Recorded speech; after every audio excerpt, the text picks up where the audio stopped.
கத்தோலிக்க திருச்சபையில சொல்லுவோம், அன்னை மரியின் வழியாக ஆண்டவர் இயேசு கிறிஸ்து அப்படின்னு சொல்லிட்டு.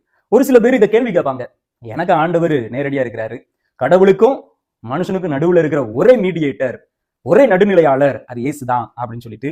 ஆனா அந்த இயேசுவே அன்னை மரியாவின் வழியாகத்தான் தந்தை கடவுள்.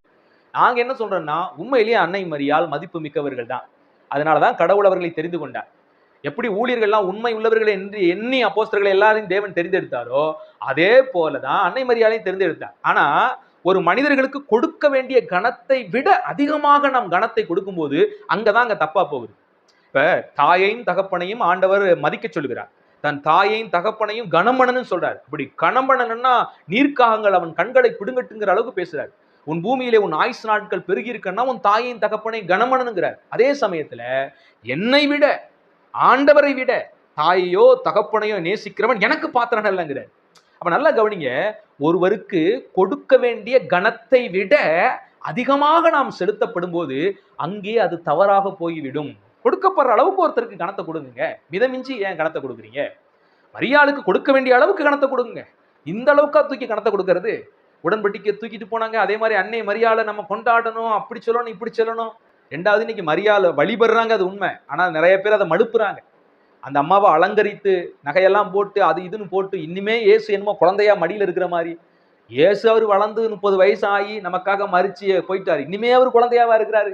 இன்னும் இயேசுவை குழந்தையாக்கி குழந்தை இயேசு ஆலயத்தை வச்சுக்கிட்டு அவர் குழந்தையா இடுப்புல தூக்கி வச்சுட்டு தாளாட்டுறது என்ன, சீராட்டுறது என்ன?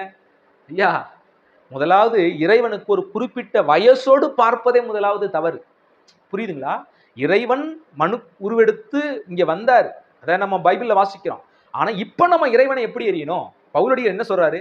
மாம்சத்தின்படி இனி நாங்கள் கிறிஸ்துவையும் அறிய மாட்டோங்கிறார். ஏன்னா கிறிஸ்து மாம்சத்துல வந்தது உண்மைதான், ஆனா மாம்சத்தின் வடிவிலேயே நம்ம பார்த்துக்கிட்டு இருக்கக்கூடாது. பவுல் போதிக்கிறார் அதை குறிச்சு. நல்லா கவனிங்க.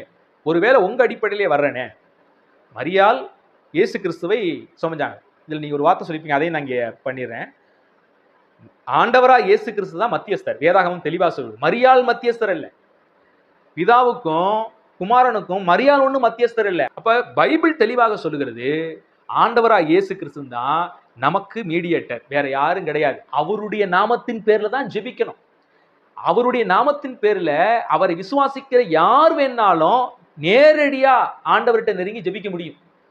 வசனம் சொல்லுது, கிருபாசன தண்டையிலே தைரியமாய் நுழையலாமா. இதுதான் புதிய ஏற்பாடு வெளிப்படுத்துற சத்தியம்.